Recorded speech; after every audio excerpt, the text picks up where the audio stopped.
On today's MedicsMoney podcast, I'm delighted to welcome back to the MedicsMoney podcast because this ain't your first podcast radio, Dr. Dom Pimenta from Tortus. Hi, Tommy. Welcome to my podcast because it's the third time I've been here and I'm going to take over now.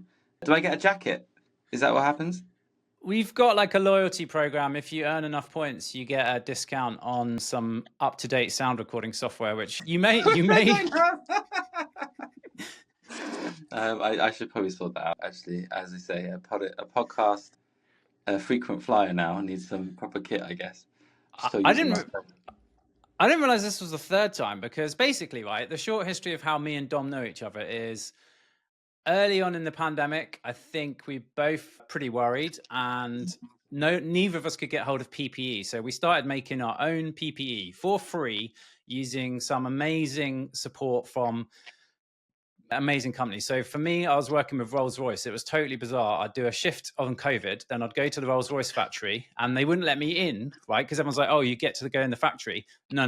They wouldn't let me in. They would walk out with a table, put the masks on a table, step back about 100 yards because they were like, oh, he's infective.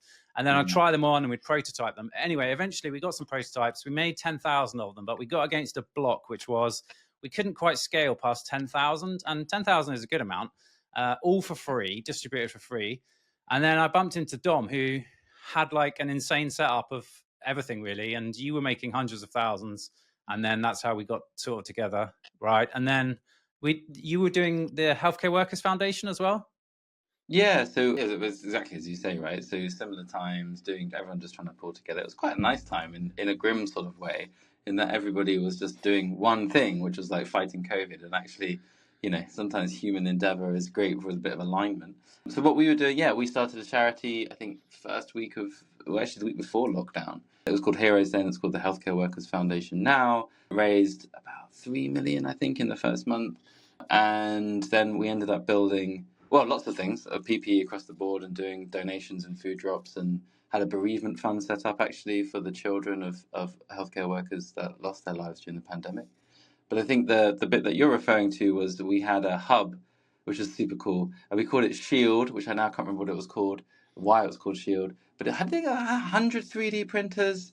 We hosted it in Embankment somewhere. God, you know what? I can't remember a lot of the details, and that's awful, isn't it? But we made something about 100,000 shields with your help and with Rolls-Royce's help on the laser. And then we had a Parlay for the Oceans donate ocean plastic. I forgot all about this, actually. This is sick. So they donated ocean plastic, and then we had it cut at Rolls-Royce. That made a bunch of visors for UK, reusable visors for UK healthcare workers. And then actually about 50,000 of those found their way back to the Dominican Republic, which is where the ocean plastic came from, and actually went to their, I don't think I've ever told you this bit, and actually went to their healthcare workers during the pandemic later in the year when we actually had sufficient PPE. So that was like the life cycle of that process, and like it's a crazy combination of people doing things internationally to make that happen. Yeah, very exciting times. Yeah, there's like a real can-do attitude. And I remember I was talking to Rolls-Royce, who basically had the machine that they cut their leather from cars on was using out to cut the visor. But the problem that we had was that Rolls-Royce couldn't make enough of the bits of plastic for the visor. And I was like, don't worry, we're going to 3D print them. And they were like, well, we've come back with our calculations and we indicate that that would need 85 3D printers. I was like, yeah, don't worry, we've got 100. And they were like, how have you got They're like, how have you got 100? They were like, we don't know anyone in the industry who's got 100 3D printers. Like, are you sure you've got 100? I was like, yeah, my mate Dom's got them. They were like, okay, well, we'll just get on and cut 100,000 plastic visors for you then. And to be fair, they did. Yeah, well, they said we don't know anyone in the industry that's got 100 3D printers. Wow. I mean, we just bought 100, right? That's what we did. We bought 100 and we printed some stuff. It was a crazy time because I think there's very few moments in history when you don't ask permission to do something. You're like completely 100% committed to doing it, and you know it's the right thing to do. And if you keep like that direction of travel, you can do some crazy stuff because ultimately, you've got the resource, you've got the will, you've got the motive, you've got the understanding, and then the public very generously gave us a lot of money to be able to do this, and then you can do it. And I was always fascinated about how quickly people can move when you just unblock everything in the way. You can, import ocean material from the Dominican Republic and make it into visors in a few weeks. And I think that was a crazy project and really cool to work with you on that. Yeah, I mean, it was just literally a case of crisis breeding innovation. And also, just to say, like, everybody did it for free. All the companies provided the materials for free, as you might have tell, because me and Dom are not sat on our yachts in the Caribbean. He's in a he's in a soundproof booth in London. I'm in my office at home. But it was great to do that, and yeah, like it was insane. Within the course of a few weeks, we had a Visor prototype set up and distributed, and yeah, it was a very fast pace of time. Okay, so that was then, right? And then around that sort of time at MedicsMoney, we became aware of AI and LLMs. So probably about 3 years ago. And we utilized that extensively in our workflow because we push out tons of content. We've got this podcast, we've got our YouTube, we've got social media, Instagram, TikToks. And LLMs are amazing for that. And I remember when someone first demoed it to me for a MedicsMoney application about 3 years ago, I was just like, what? This is ridiculous. And we've been using it at MedicsMoney, but no one's really applied it to medicine, okay, until you came along with your new company.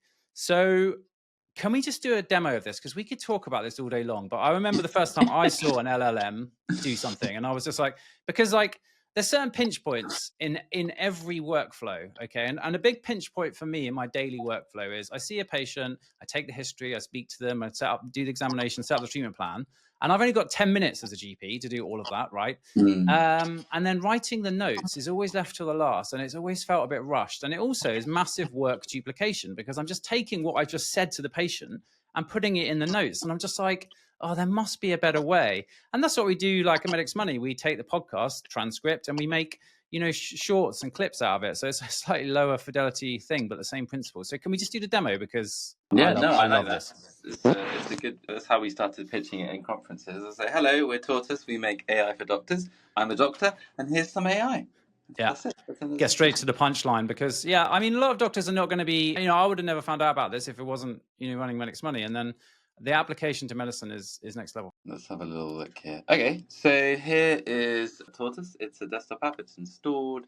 And as you say, the easiest thing is just to cut straight to the chase. So let's just start a new consultation, and then we can sort of work backwards from there. So, are you going to be the patient, Tommy, or are you going to be the doctor? I'd rather be the patient. It's going to be easier. I want to keep you losing your touch, right? Because you were a cardiology registrar. I don't want you getting rusty, mate. Yeah, that's true. I need to revalidate, so this will be helpful. Okay, great. Hi, Tommy. Welcome back to my clinic. How can I help? Oh, hi. Yeah, I've just been having these sort of pains in my arm. Okay, tell me a bit more about that. My left arm just feels a bit uncomfortable sometimes. Like sometimes when I'm walking fast. Yeah. Okay, and how far can you walk before you get that pain in your arm? Ooh, end of my road. How far is that? 100 yards, 200 yards? Probably about 100 yards. About 100 yards, okay. And when you get the pain, how would you describe it? Is it a heavy pain, a dull pain, a sharp pain, a lightning pain?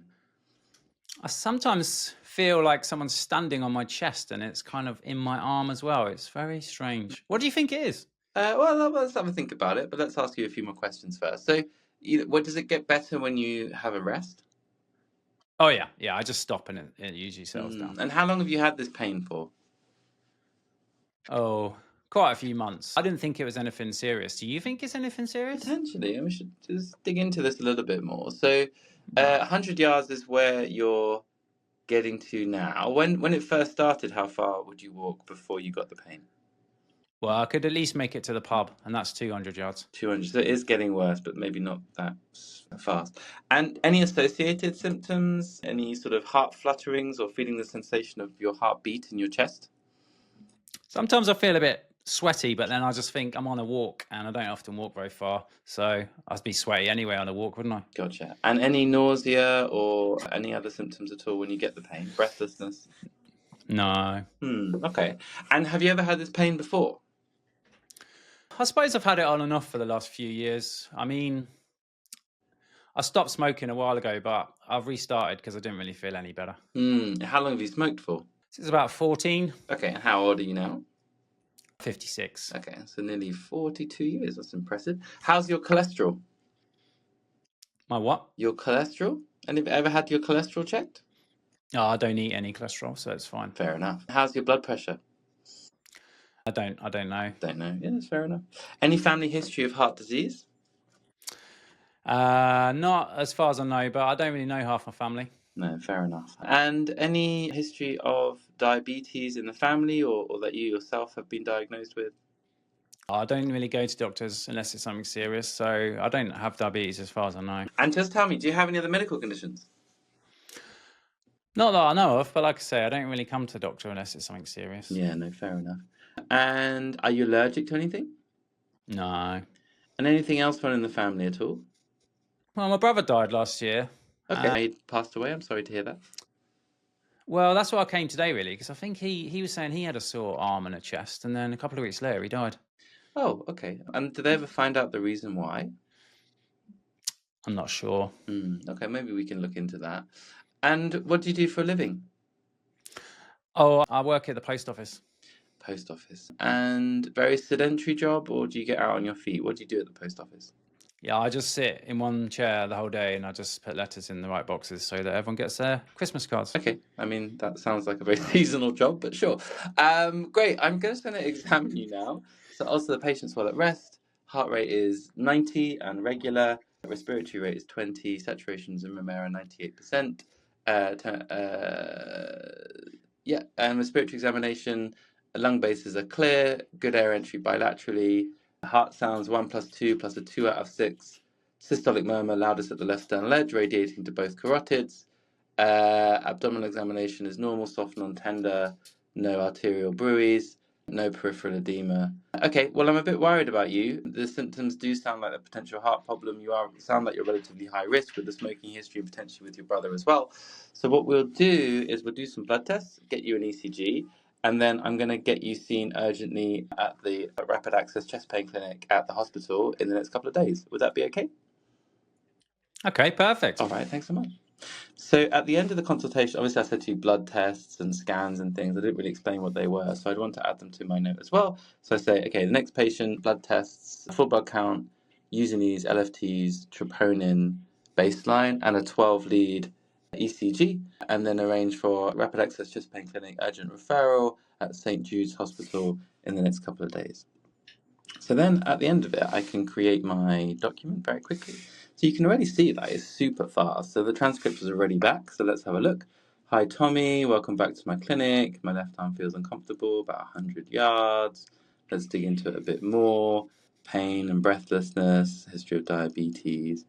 And then it makes a note for you. So let's have a look at the note. So this is an EMIS format, which is probably familiar to most of your podcasters. Chest pain, discomfort in left arm, feeling like someone standing on the chest, sweating during walks, happening for a few months, smoking for 42 years, restarted smoking after quitting. Brother had similar symptoms before death, no known allergies. Heart rate 90, respiratory rate 20, saturations 98%, lung base is clear, good air entry. The heart sounds 1 plus 2 with a 2/6 systolic murmur left sternal edge. Normal, soft and tender, no arterial bruise, no peripheral edema. Pretty good. Potential heart problem, high risk due to smoking history, planned blood test, full bloods, LFTs, troponin, 12-lead ECG, urgent referral to rapid access chest pain clinic, and advised urgent hospital follow-up. So then I can generate a letter from that as well, and also see if there's any codes in there. The SNOMED codes that we set up at the moment, just based on QOF, but we also have ICD-10. And while that's loading up, I can show you what templates look like. So you can make your own templates. So I've got a couple of, maybe 100 here now. So there's System 1, there's Assemble in here too. I'll show you what a secondary care template would look like. So here's a cardiology, new letter sort of thing. Let's have a look at a letter here. So this could be like your referral letter for Rapid Access Chest Pain Clinic, for example. So I'm writing to refer you an update for Tommy, who recently attended our cardiology department, presented with discomfort left arm, sensation of someone standing on the chest, also associated symptoms of sweating during walks. My brother had similar symptoms before his death, may suggest a familial predisposition. Tommy's heart rate was 90, so captures the exam very nicely, captures the plan, and also now having some explanations to the patient. So at the end of it, it's got some explanations of the terms. What is chest pain? What is a troponin? What is an ECG? You can also write a letter directly to the patient, and we're about to have some letter templates as well, so you can kind of pull in whatever templates you have, fit notes or referral letter template formats. Here's another version of that template. So this one's more prose, if you like to write in prose, which apparently some people do. Very cardiology, but each to their own. So this has a summary at the top, which is called essence, and then it has a presenting complaint, exam, and plan. and you can kind of vary that on whatever. Let's look at some codes. Oh, great. So it's got 2 SNOMED codes, one for new onset angina, and another one for very heavy cigarette smoker with your 40+ year history. We've also got ICD-10 in there as well. And then to get that into the system today, if I go back to EMIS, no, you copy and paste. But we are working on the EMIS integration, should have that live pretty soon by mid-year. And that's where we are. Any questions about that? Too many questions, right? Because so if you're listening on the podcast, definitely check out the YouTube, because this is basically just like a little toolbar thing. I mean, that's probably the wrong term, so forgive me, Dom. That is just, so we're not using any special equipment here. Dom's actually recording on his iPhone because he hasn't collected enough loyalty points to get a MedicsMoney microphone yet. This is no special equipment. This is equipment that we all have in our surgeries. And this is just an absolute game changer. I sort of roughly looked at the time it took from the end of the consultation to generating the notes, like ready to go. And it was about 20 seconds. And then you have to review it, right? Because you just got to give it the once over to check that there's no hallucinations or anything. Maybe talk about that. So that is an absolute game changer for my workflow. And I know so many other people's workflow. But for a lot of people that have never seen, let's get back into how this works, right? Because essentially there's lots of hype about AI, and if you've not been exposed to what an LLM is, it's crazy. And that's an LLM. So how does this work? It's magic. No. So let me show you actually. So I think the easiest way to do it is show you another feature. So if you have a telephone consultation, you can download the file if you have Surgery Connect or one of those voice over IP systems. So let's say you've just done a consultation. Let's take this one actually. You can drag and drop it onto the app, and you can then process that. So what's happening now is the audio file then goes to our cloud server systems. They're all based in the UK. We don't store any data, and we don't retain any data because we don't actually train our own models. That audio, first of all, hits a speech-to-text AI model. So these are AI models, which are different from how previous like M-modal or lexicon systems work. It actually converts the audio as a whole into the text as a whole. So it has the context. So in the same way that you and I, in a medical conversation, might catch one word and think of ischemia maybe in an MD, we might hear ice cream if your 4-year-old says it on a Saturday morning. So like the way that our ears and brains work is exactly how the AI models work now, which means the speech to text AI is super fast, but also increasingly very, very accurate for the medical domain. Then we take that transcript and we send it to a large language model. So large language models, for those who don't know, another form of AI that takes text from one form to another. They're originally designed for translation tasks. But actually, technically, for what we do as physicians is a translation task. You're translating what your lay person conversation with a patient is into a medical note and documentation for medical, legal, and record keeping purposes.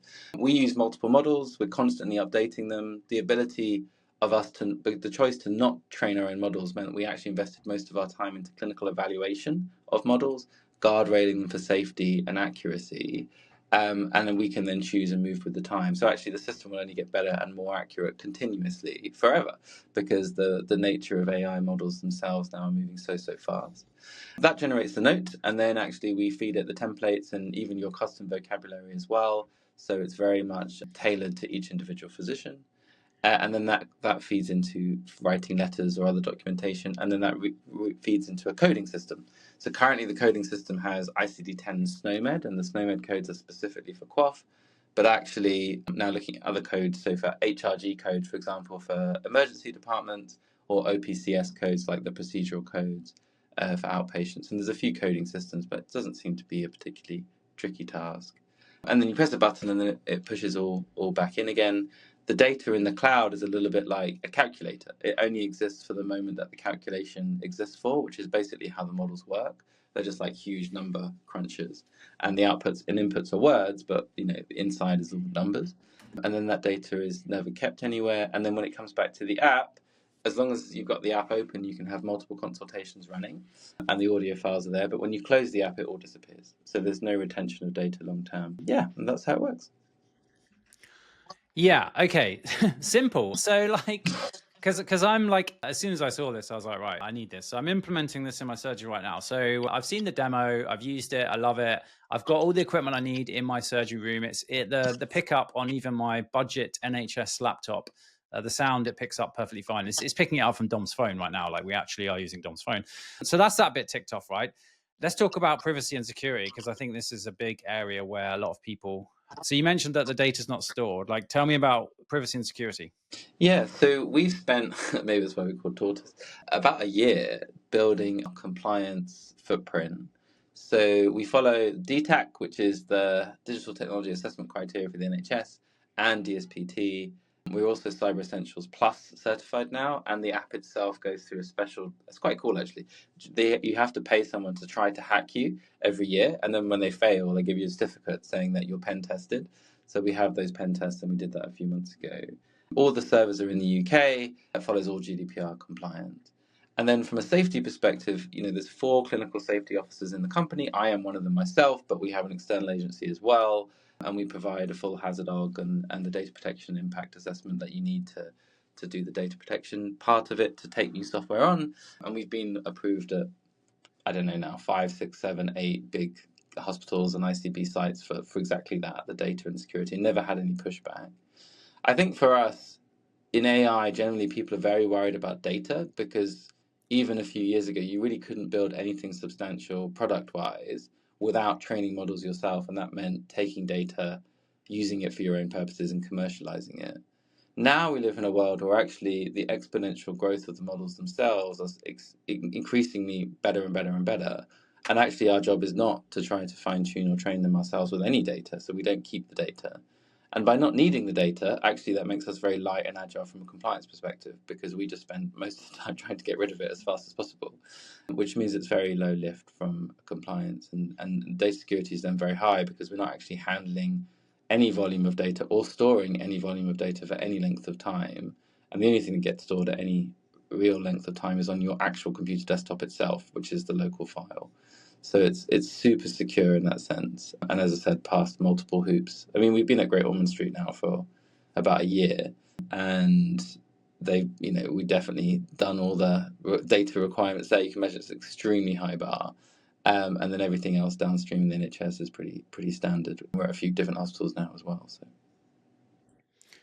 Awesome. Okay, and if you want to try it out, is there going to be a link in the show notes or something, or go to what's your website again? yeah, so go to Tortus TUS.ai, hit that sign up button, and then it'll take you to just put your details in, and then actually now we're just sending a link for any GP partner. They can just download it and give it a go.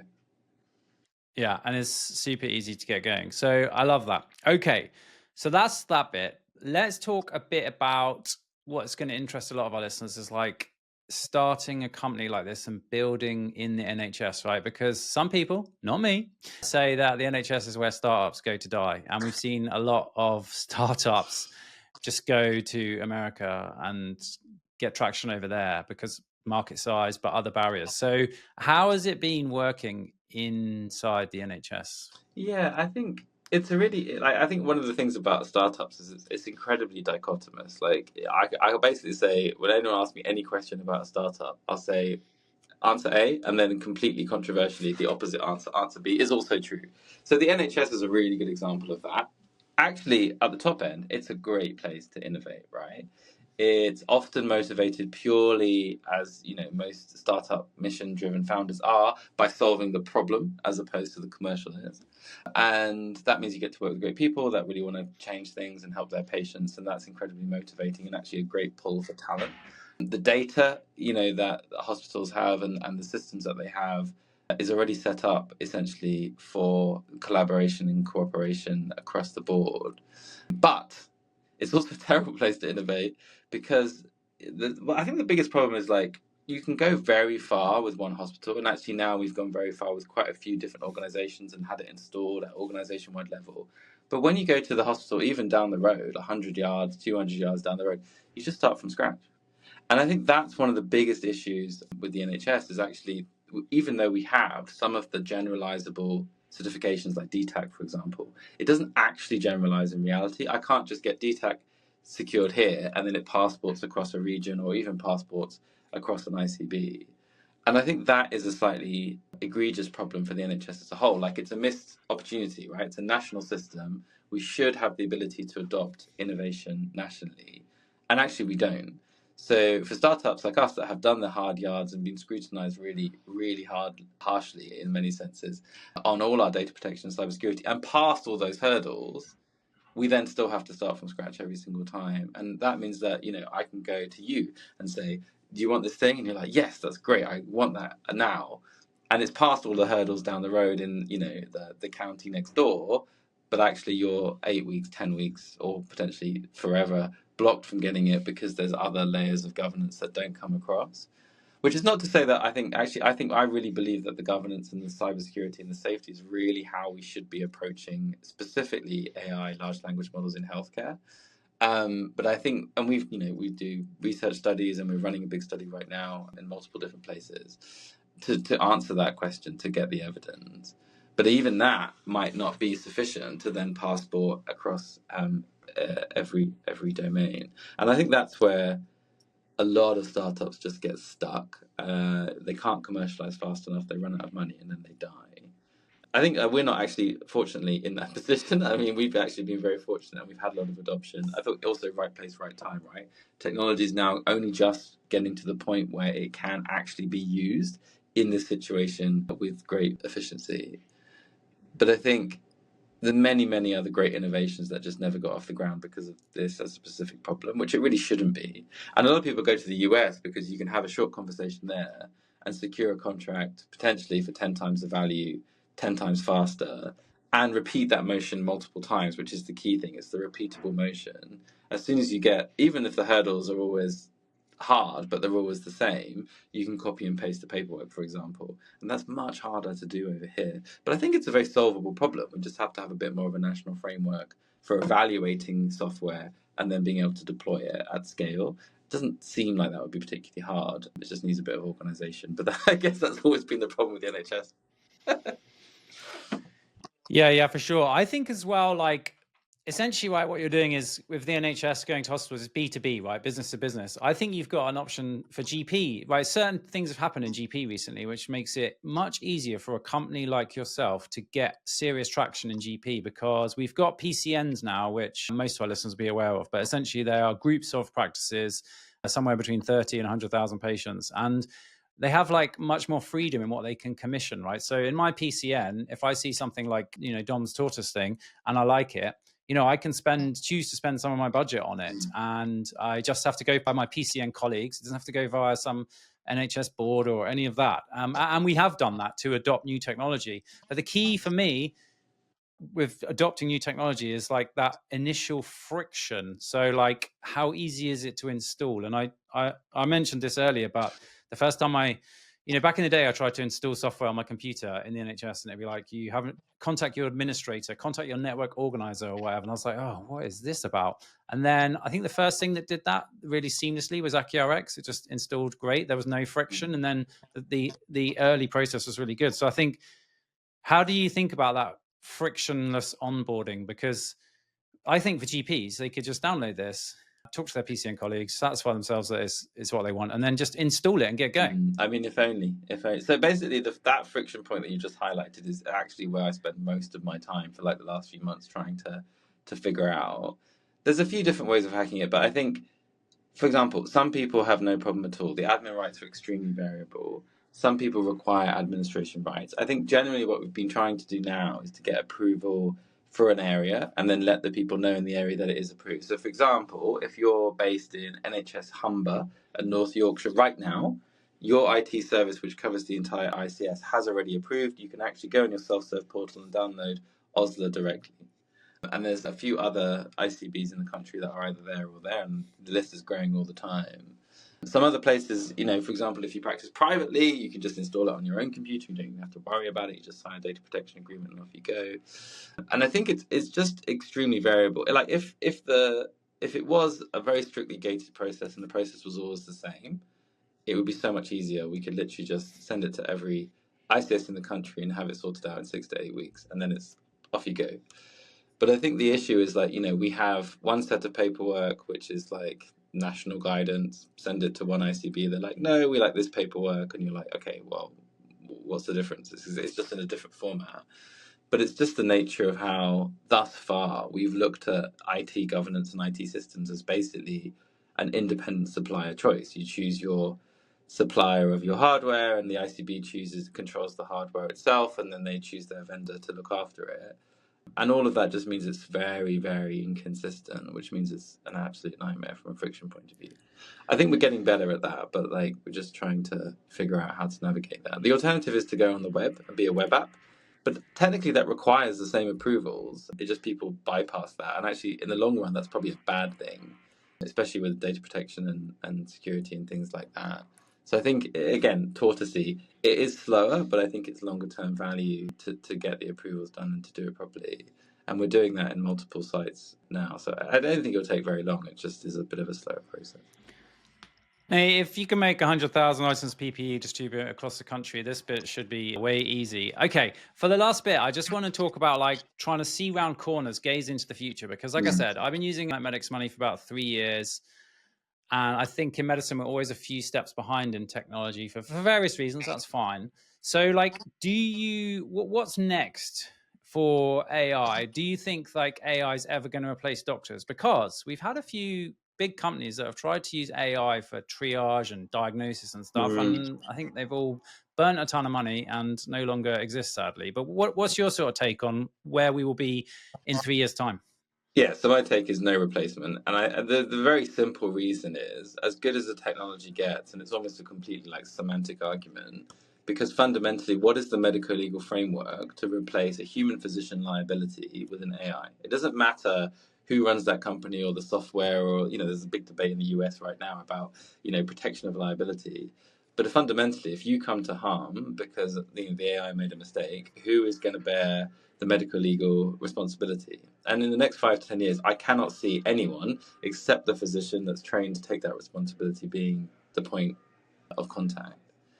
I think the other point is like a lot of people are trying to replace human algorithms, which are incredibly expensive. And by human algorithms, I mean clinicians, incredibly expensive, trained on more corpus of data than any AI can actually get hold of, which is your actual lived experience for 20, 30, 40 years, and willing to take the medical legal responsibility for your decisions and your actions.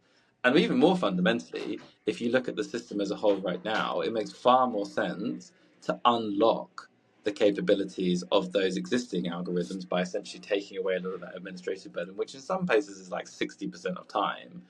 If we can even get that down to 15% time on computer instead of 60, that doubles the amount of time you can spend with patients. And that's already going to beat any, diagnostic triage. And often triage just means that you just send more work somewhere else. It doesn't really save the system any time. Really what you want to do is to have a solid decision as early as possible made by the most experienced person. And we see that all the time with reorganization of services that are successful. But that means unlocking that person to actually do the high value work and not the low value work, which is documentation and ordering tests and scheduling an appointment.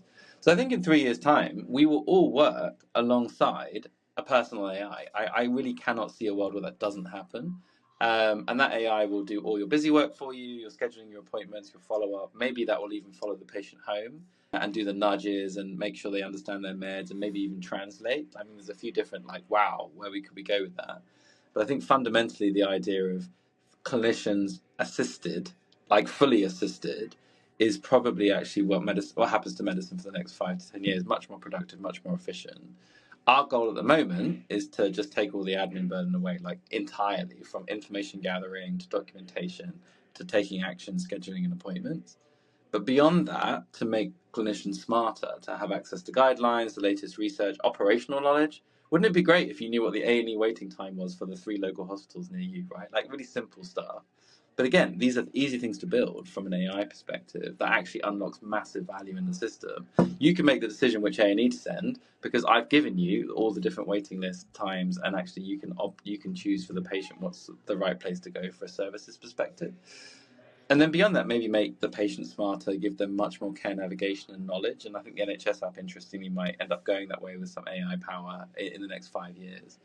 And then systems. So, combining the ability to follow the patient and the clinician is very powerful from a systems point of view. I think our last sort of point of vision is AI is really hard. From like a distribution commercial implementation perspective, people are trying to sell their individual solution to individual physicians. Everyone has to come up with their own commercial motion. That makes almost no sense. And on the other side, I, as a physician, now looking at a screen filling up with different AI buttons. But I don't really care that these are AI buttons or buttons. They're just more buttons. And that's another whole massive problem. The workflow is saturated. We can't have more systems. We can't have more windows. There's not enough physical brain space for us to even use the great AI tool there or AI tool there. So really what we need to build is that AI assistant is actually the portal for other AI companies, other AI models that have done, radiology support or decision support or triage or whatever, and finding a way to get it into the workflow that actually makes sense and isn't just annoying or doesn't send it to the wrong place or isn't clinically validated. So I think that's the broader vision, is to create this sort of clinically safe, curated app store for clinicians. And I think, accessing AI will become the issue in the next 5 years, because the technology will just get better and better and better and better. But the deployment and the last mile will be where actually I think most of the value will genuinely accrue. And that alarm means it's my time. Someone's burnt their Yeah. toast in Dom's office, but hopefully it's okay. Okay, yeah, I think like what you're saying is you're just augmenting the functions of doctors already, like say making us more efficient. If you could just reduce the paperwork that we have to do, which we've just shown how I and lots of other doctors are reducing the paperwork using this thing that you've built. That'd be awesome. And I think like if you're looking to get into AI, or you're not as clever as Dom, like me, Hannah Fry's book, Hello World, I love it. It's just like a really good summary of, and in there she actually covers why AI will unlikely replace doctors, but why there's so much that AI can do. And I think we covered that today. Dom, that is awesome. I don't know what you're going to come back on the podcast next with, because you've been on with the PPE, come on with this. I'm excited for what you come on with next. I hope that it's more AI stuff. And I think also with like the AI assistant, like I have an AI open on my desktop at MedicsMoney now for 3 years, but now I've got it at GP work as well. So we're 3 years behind, but we're catching up slowly. So where can we find out about Tortus? I've forgotten your URL again. Tortus.ai. So TOTUS.ai. And then you just click the book a demo link, and then we'll sort it out. Secondary care, primary care, doesn't matter. Awesome. Thanks so much for coming on today. I hope your toast isn't burnt, and I look forward to catching up again soon. Awesome. Thanks so much, Tommy.